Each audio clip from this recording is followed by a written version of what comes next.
Заседание антинаркотической комиссии прошло в Магасе под председательством главы Ингушетии. В борьбе с распространением психотропных и наркотических веществ наблюдается снижение числа наркозависимых.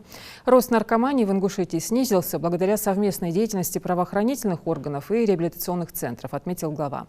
Динамику снижения подтвердила и статистика регионального Минздрава. Так, по сравнению с первым кварталом прошлого года, в первом квартале этого года количество поставленных на наркологический учет меньше на 29 человек.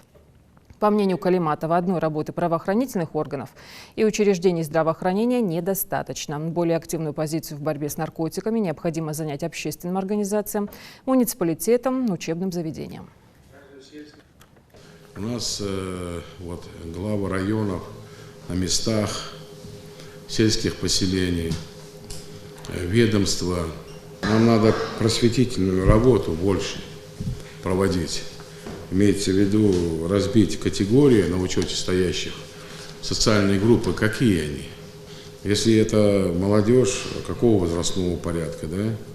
Я хотел бы, чтобы вот эту ситуацию проанализировали по группам социальным. То есть кто это?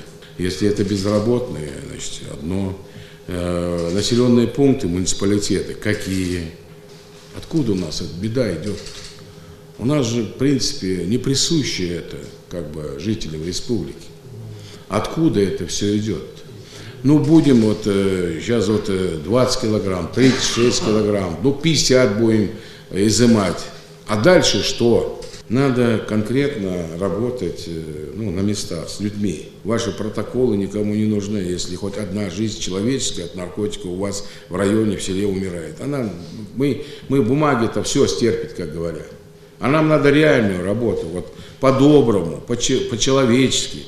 Это же боль, понимаете? Мало того, что у нас еще по особенностям, некоторым своим местным, скрывают, а горе какое приносит. Он же бесполезный человек в семье, обществу.